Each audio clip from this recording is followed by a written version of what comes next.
राहुल गांधी लोकसभा चुनाव 2024 से पहले हर उस विपक्षी नेता को निशाने पर ले रहे हैं जो आने वाले वक्त में उनके लिए बड़ी चुनौती पैदा कर सकता है प्रधानमंत्री पद तक पहुंचने के लिए। पीएम मोदी पर कैसे हमलावर हो रहे राहुल गांधी, ये सब आप बखूबी देख ही रहे होंगे, लेकिन उनके निशाने पर हर बड़ा विपक्षी नेता है। आपको याद दिला दें कि यूपी विधानसभा चुनाव 2022 के वक्त ही काफी बवाल मचा था राहुल गांधी और मायावती के बीच, क्योंकि उत्तर प्रदेश में बसपा एक बड़ी पार्टी है, कांग्रेस बड़ी पार्टी हुआ करती थी, लेकिन बसपा ही कहीं ना कहीं कांग्रेस के वोट काट काट के आगे बढ़ी है। ये बात कांग्रेस बखूबी जानती है। इसलिए राजीव गांधी के समय से ही कोशिश ये रही कि बसपा को नीचा दिखाकर उनकी पार्टी को समाप्त किया जाए और उनके सारे वोट बैंक को अपनी तरफ लाया जाए। लेकिन राहुल गांधी ने 2022 में एक बयान दिया था कि वह मायावती को मुख्यमंत्री बनाने के लिए और उनकी पार्टी के साथ गठबंधन करने के लिए विचार कर रहे थे, बात आगे बढ़ाना चाहते थे, लेकिन बसपा की तरफ से कोई जवाब सामने नहीं आया था। यानी गठबंधन की पेशकश रखी गई और बसपा ने इस पर अपनी राय नहीं दी, बसपा ने चुप्पी साधे रखी और राहुल गांधी ने यह तक कह दिया कि वह ईडी और सीबीआई से डर के मारे चुनाव ही नहीं लड़ रहे खुल के।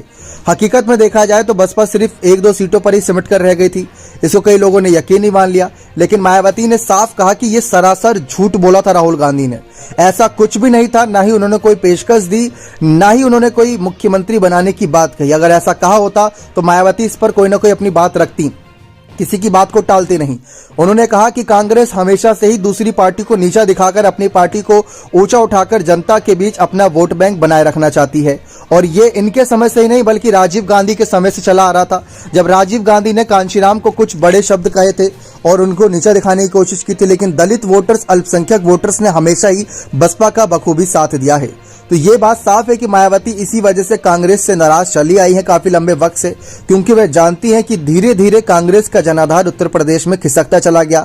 कांग्रेस का जो वोट बैंक हुआ करता था वो भाजपा के साथ तो नहीं गया, क्योंकि भाजपा के साथ जाना उनको अपने आप में एक मुसीबत लगता था, तो बसपा के साथ चला गया, समाजवादी पार्टी के पास कुछ चला गया, लेकिन ज्यादातर बसपा के पास गया।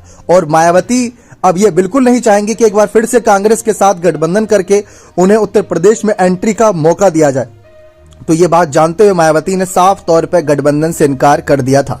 लेकिन 2022 के चुनाव से जो सुलगती एक चिंगारी है, 2024 के चुनाव में एक बड़ी आग बनेगी। मायावती राहुल आमने सामने होंगे, इस बात में कोई दोहराई नहीं है।